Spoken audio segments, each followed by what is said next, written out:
Olha, vamos lá atualizar a situação do Alberto Youssef. Sim, ele voltou ao noticiário, você não ouviu errado. Aquele doleiro famoso da Lava Jato está de volta. O juiz da 13ª Vara Federal aqui de Curitiba, Eduardo Apio, o novo juiz da Lava Jato, manteve o ex-doleiro Alberto Youssef preso, mesmo após o desembargador Marcelo Malucelli, do Tribunal Regional Federal da 4ª Região, lá em Porto Alegre, ordenar a soltura. Para o desembargador, a prisão preventiva decretada ontem era ilegal, pois a defesa de Youssef não teria tido acesso aos autos. A Apio, porém, na nova decisão, afirma que as partes tiveram acesso a esses documentos durante um breve intervalo antes da decisão, bem como se manifestaram sobre o seu conteúdo. Olha só, logo na sequência o juiz ordenou que o novo mandato fosse cumprido imediatamente. A Apio afirma que Alberto Youssef deve ser encaminhado diretamente para a unidade de custódia aqui em Curitiba. O doleiro havia sido detido no fim da tarde de ontem pela Polícia Federal em Itapoá, na região de Santa Catarina, e trazido para a capital paranaense. No mandado de prisão original, o juiz justificava que o doleiro deixou de cumprir o acordo de colaboração premiada e o Youssef não teria devolvido parte do patrimônio obtido de forma ilícita e ainda não estaria atualizando seus endereços para a justiça. O juiz também considera que o doleiro oferece elevada periculosidade social por reincidir várias vezes na prática do crime de colarinho branco e lavagem de dinheiro no Brasil e também no exterior. Tá aí, portanto, essa questão toda que é importante lembrar, ao mesmo tempo em que determina a prisão, o juiz anula os efeitos do acordo de delação premiada firmado em 2014, alegando que a condição era que o doleiro não cometesse mais crimes.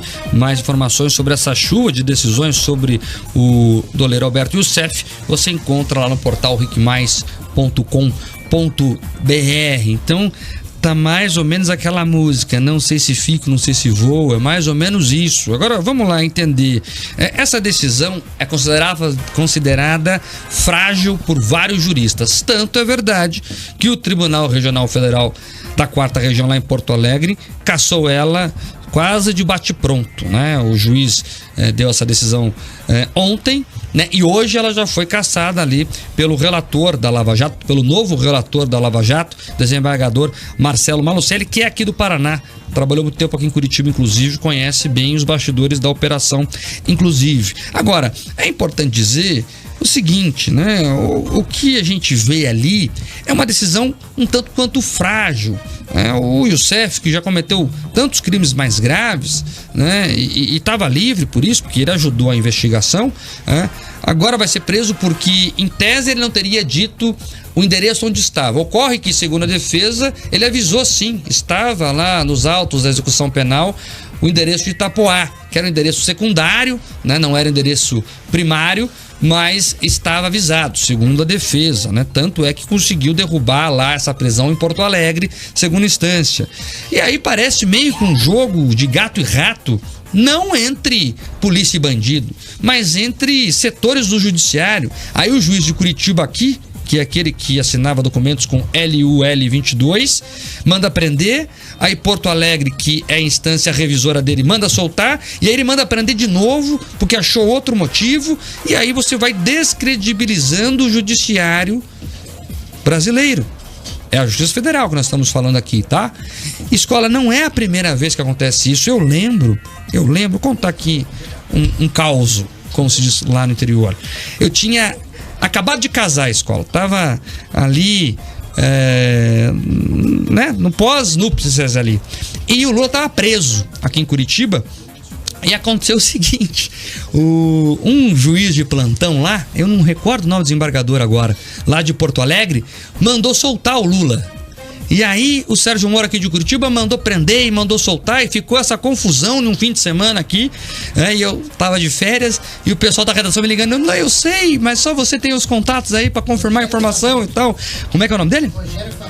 Rogério Favreto, perfeito, obrigado, Brian, nosso produtor aqui. Rogério Favreto, né, que mandou soltar em um plantão. Agora veja a combinação, esperaram o Favreto, tem relação com o PT histórica, assumiu um plantão, aí, né, impetraram o HC e ele deu o HC, e aí o pessoal aqui de Curitiba, né, não queria soltar porque sabia que era uma coisa previamente conversada. E aí você veja, pouca gente se atenta a isso. Falaram tanto que o Deltan Dallagnol e o Sérgio Moro faziam combinações. Agora, quando quiseram soltar o Lula dessa maneira, não houve combinação, né? Ah, não, foi sem querer.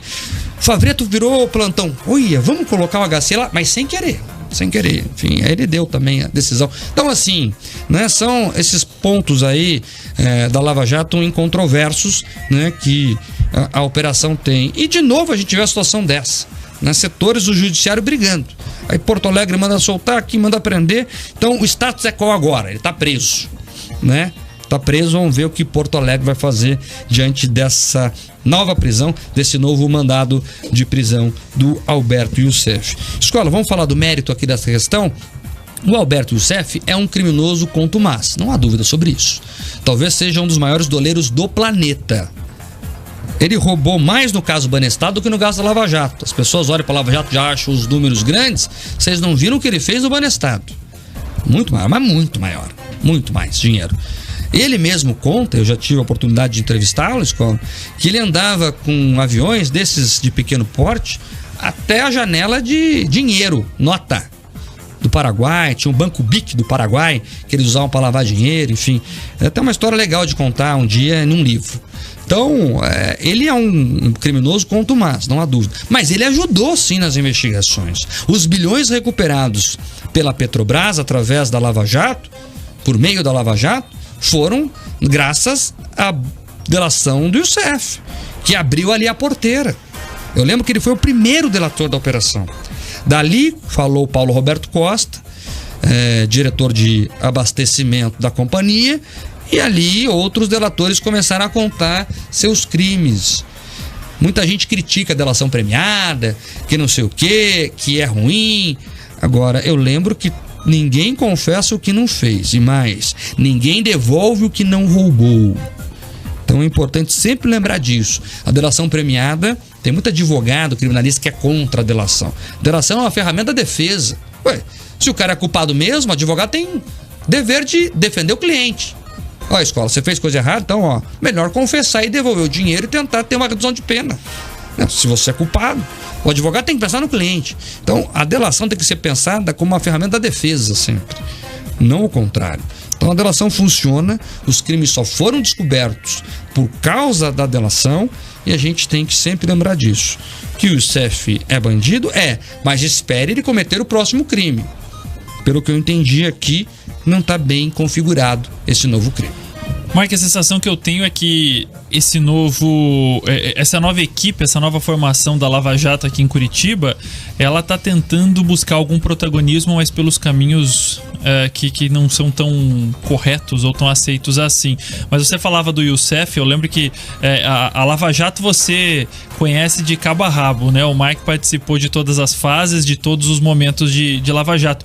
Mas o Youssef também tem aquela história de que ele começou a vida dele fora da linha com contrabando do Paraguai, né? Ele pilotava o próprio avião, tem toda essa história, né? Cigarro, né? Eu falei que esses dias, você lembra que eu falei que esses dias que o crime que mais preocupa a Polícia Federal é o contrabando de cigarros? Sim. Mas não é tráfico de drogas, de armas, não, é cigarro. Porque cigarro é tanto que ele movimenta e alimenta toda a cadeia do crime. Quando a gente falava da liberação das drogas. O Alberto Youssef começou como traficante de cigarros ali na região de fronteira, região de Guaíra. Pilotando o próprio avião, inclusive, um monomotor, como aí o Mark falou, e ele substituiu os cigarros, que já eram dólares materializados, depois por dólares de fato. Aí ele abre uma casa de câmbio em Londrina, ali começa a ficar famoso, vira sócio do José Janene, esse nome tem história, hein? Do ex-deputado federal José Janene, e ali, né, desenrola um dos maiores casos de corrupção da história do planeta, não é nem do Brasil, do planeta. 4 horas e 51 minutos.